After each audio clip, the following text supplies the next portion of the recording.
so many political hot topics coming out of D.C. And if you're having trouble keeping up with how the hell we got here, ABC News chief Washington correspondent Jonathan Karl is giving you unparalleled access to the White House with his new book, Retribution. Please welcome back one of our favorites, John Karl. Yeah. Woo! Thank you. Thank you. Welcome, welcome. Well, John, I read this book in just a matter of days. It looks big, but it's so readable. You cover everything. It's 400 fabulous. pages big. But worth Biggest every one yet. worth Tell me every about it. minute. So I was working for Pence in the White House during the last government shutdown, which still is the longest in history, but not for long. But I remember feeling like there was a sense of urgency in the White House then to cut a deal and to end the shutdown. I don't, from the outside, get the sense that this White House feels a lot of anxiety over the government shutdown. What are you picking up from your sources, and do you think Trump feels like he's winning right now? He absolutely feels like he's winning. They feel no need to cut a deal with the Democrats. Donald Trump has spent far more time talking about the new marble he's putting in the floor of the White House, obviously about the new ballroom, all of that, and obviously he's on a foreign trip now in Asia. He's Martha Stewart. He's very into doing this, changing the White House. There's no doubt, and I see no sense of urgency, and not even on Capitol Hill. I mean, the Republicans in the House, they control the House, they control the Senate, they control. The House has not even been in session during a shutdown. I've never witnessed that. There's always stuff going on while there's a shutdown happening, trying to get to a deal. Well, because you can't make a deal if you're not in the room. Yeah, So. and you're not speaking to each other. But let me ask you this, because your book is fantastic. I mean, 150 pages in, I was like, he's got me. You know, I mean, it's really incredible. It's called Retribution. It comes out today, by the way. Congratulations. Now, the title alone could not be timelier, right? We hear talk about Trump's approach to retribution and how it's shaping his second presidency. So can you talk about that, and where do you see him going next? Because he's prosecuting his political enemies, he's doing all sorts of things. Well look, the framing here is he faced a presidential election where he was either going to lose and maybe go to prison, very real possibility, or become the most powerful president that we have ever seen, at least in our lifetimes. Supreme Court gave him immunity, full control of his party in a way that no previous president has really ever had. So I spent time with him as the campaign, as he was locking up the Republican nomination, and he was in that courthouse in 100 Center Street down in Lower Manhattan, a dingy, dirty, rat-infested, asbestos-infested courthouse that he had to spend 4 days a week, compelled to be there silently while he hears all this testimony against him. So as he's facing this, not to mention the indictments in Georgia, in Florida, in Washington, D.C., he's thinking, I am going to win and I am going to get even with the people who did this to me. And that is the framing of the campaign. It's a defining principle of the campaign, and he is absolutely following through on that on that promise. Remember, what he said is, I am your retribution. That's what he said to his supporters, and he is following through. Well, John, you spill a lot of tea on what was going on behind closed doors of the Trump, Biden, and Harris campaigns in 2024. But you opened the book by writing about a phone call you made to Trump the morning he won. Can you tell us about that conversation and what resonated with you? So I started to have a series of phone calls with Donald Trump beginning right after the attempted assassination in Butler, where I called him, just to say, horrified by what happened, I'm glad you're okay. So we have a series of conversations. The election happens, he wins and wins big. Election night, you know what it's like. We are on all night on ABC. We're tracking all the returns. We finally get off at like 4 in the morning, but then you have to go and you have to be there for Good Morning America. And it's like there's no sleep. So I get back into my hotel finally after Good Morning America, a little after 7 in the morning, and I do something kind of silly. I call Donald Trump. I mean, he's just one. I mean, there's no way he's going to pick up, but I figured I would just leave him a message.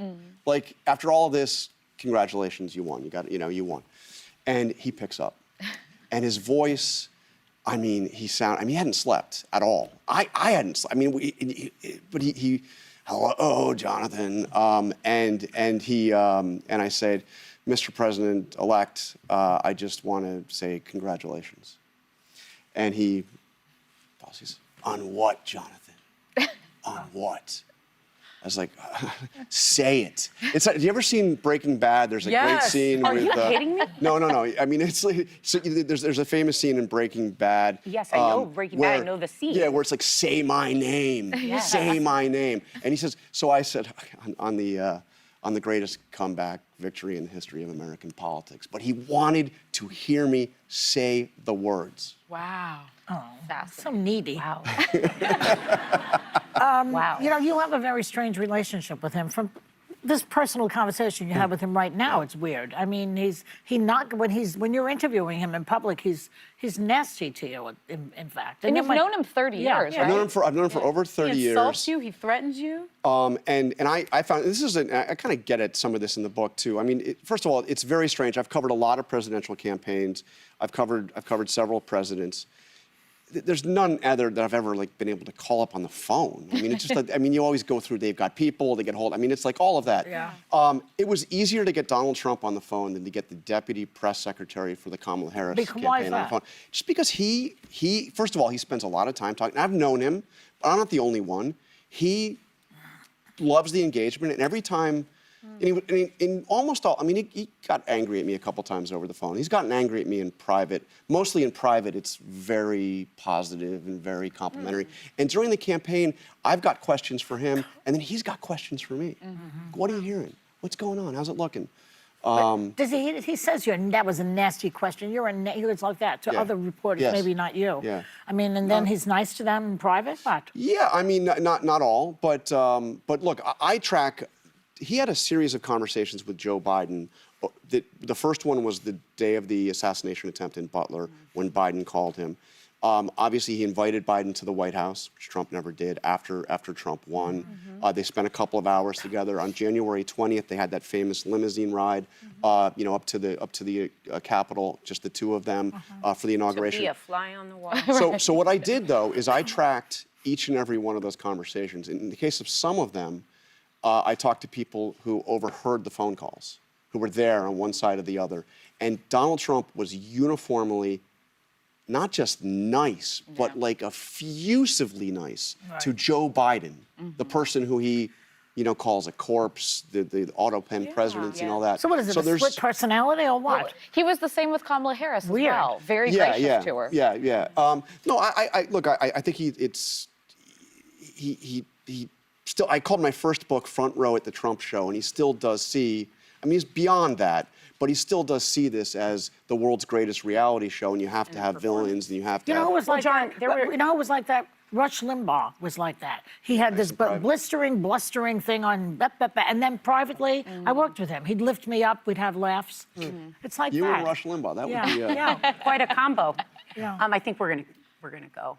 Well, if you want to ask the question. Well, there were a lot of questions about whether President Biden should run for a second term and his ability to serve well before he decided to step down. You write about a meeting that we've heard about between Nancy Pelosi and President Biden about the state of the race. What happened? I wanted to get to the bottom of this meeting because we had heard it had happened. There had been conflicting reports. Some people reported it as a phone call. Some people reported it as an in-person meeting. This was right after Pelosi said something that Biden saw as a knife in the back, that he has to make a decision about whether or not he's going to run. Yeah. So what I found is right after she made those comments on another network, she went to the White House, an absolutely secret meeting. It was arranged by a Biden family friend who was also on the staff of the White House. And they brought her in through the residence, maybe the east wing of the White House. Oh, don't remember that part. and brought her into a room called the Yellow Oval, which is part of the residence, not the official, no official business. And they had this long meeting, and Pelosi reiterated, her concerns. Didn't directly tell him to get out, but here's the amazing thing that I found out: they're both devout Catholics, and at the end of the meeting, they took out their rosaries. And they each had rosaries on there. They carry rosaries, the same kind of little rosary coin. And they said a prayer together. Pelosi and Biden at the moment of her betrayal, as far as he saw it, and that's the last substantive conversation those two major figures in the Democratic Party have ever had. Wow. So the rosaries didn't work. Well, I mean, I don't know what they prayed for. But, Yeah. Well, we'll find out when we come back with more with Jonathan Karl.